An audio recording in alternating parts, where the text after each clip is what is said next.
I'm going to talk about freedom because that word has always been really important for me. And because it's Juneteenth, and because it's Pride Month, and because we're in the midst of a Black Lives Matter resurrection and movement. And all of these things, all of them are tied to freedom to me. It is one thing to be actually free, of which there are still a lot of people in this world that are not. And it's another thing to be free in your mind, in your heart, and your spirit. And I think for me, for my life journey, it's been a lot about finding freedom within myself,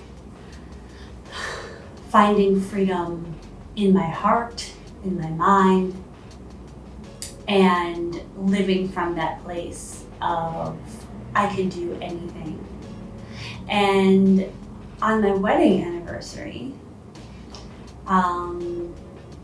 one of the things that I was afraid of years ago when I was proposed to, which was 2 years before my wedding, was that I didn't want anything to change, that I didn't want my feeling of freedom to change because now I was making a commitment to somebody else. And, that was a big fear of mine. So I married the right person because I've never felt not free with him. And, I'm aware of, in this time of COVID and these forced living arrangements, that people that have been in relationships, have not been free and have been suffering, in some cases, of domestic violence. So this idea of freedom stretches very far and wide, and it's very deep. And on a day like today, when we are celebrating Juneteenth and acknowledging history and acknowledging the past that was wrong, that deserves to be discussed and recognized, to me, it's a great day to reflect around where are you free in your life and where are you not. And as it relates to leadership in organizations, are you leading in a way where your people are free to explore, free to be themselves, free to create and innovate? How does that this word has a lot of meaning for a lot of people. And when you don't feel free, how can you really live your authentic truth?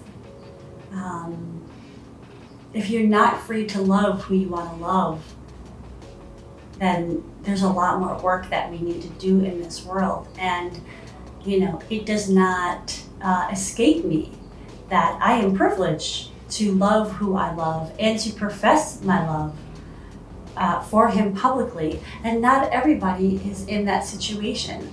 There are a lot of people that are still shamed and shunned. There's a lot of people that have to break laws to do that. There's a lot of people that have to choose between the love of their life and their family. And I'm grateful that I'm not in that situation, but there are a lot of people that are not in that situation. And actually, one of my experiences, it really resonates for me today, and expresses, in my mind, what so many people are still dealing with. Way back after I graduated MBA, it was about 2006 or 2007, and I remember I kept seeing one of my colleagues. He kept traveling quite frequently, and there was a part of me that felt like he didn't feel like he could be forthright, and without invading his privacy, I simply asked a question when I saw him in the airport one time to say, "Oh, are you visiting a significant other?" And I put it that way. I didn't assume female or male. I just put it that way. And he said, "Oh yeah, I am." And I later found out that was I was the first person that he had mentioned that he had a significant other, and that there was a lot of fear around sharing that, not knowing how I would react.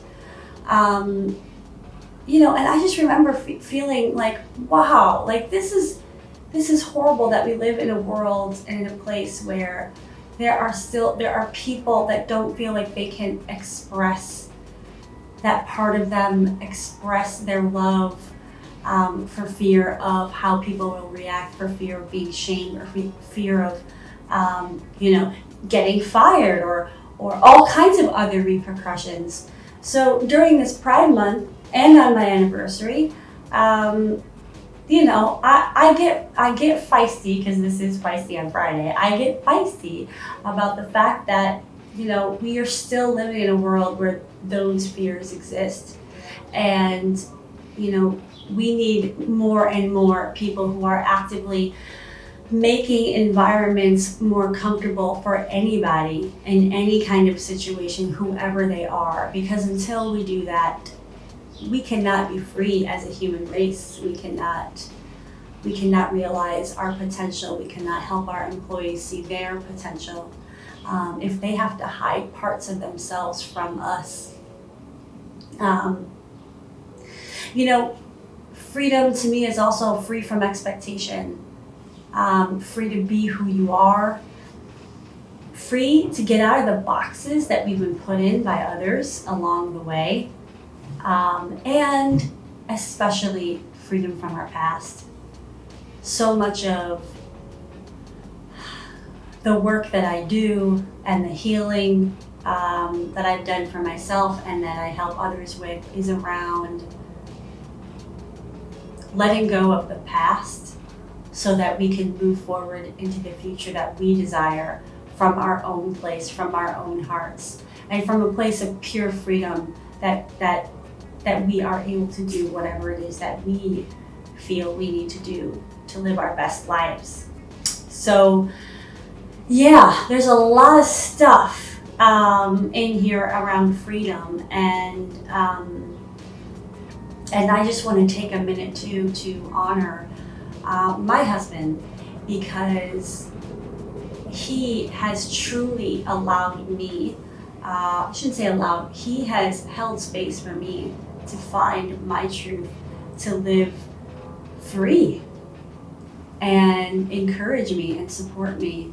And for anybody out there that is not in a relationship that is loving, where your partner allows you to be you, I encourage you to really think about if that's really the right relationship for you.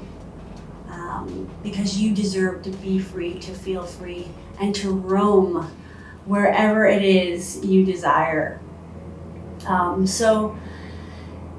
Yeah, I mean, that's my Feisty on Friday today, I think. It's a little bit subdued because I'm in this place of celebrating my anniversary, but I also want to acknowledge this particular day, this month, and that freedom is not enjoyed by everyone. And I call to all of you, call to action, is to how can you help free yourself, and how can you be there to support others in their freedom, emotionally, spiritually, physically, all of the above. So that's all for now. Thanks for joining Breathe Live. It's great to see you here. Appreciate it. And yeah, more next time on Feisty on Friday. Again, I'm Tosca DiMatteo, founder of Tosca Coaching and Consulting. To learn more, you can visit me at toscadimatteo.com. Ciao for now, and have a great weekend.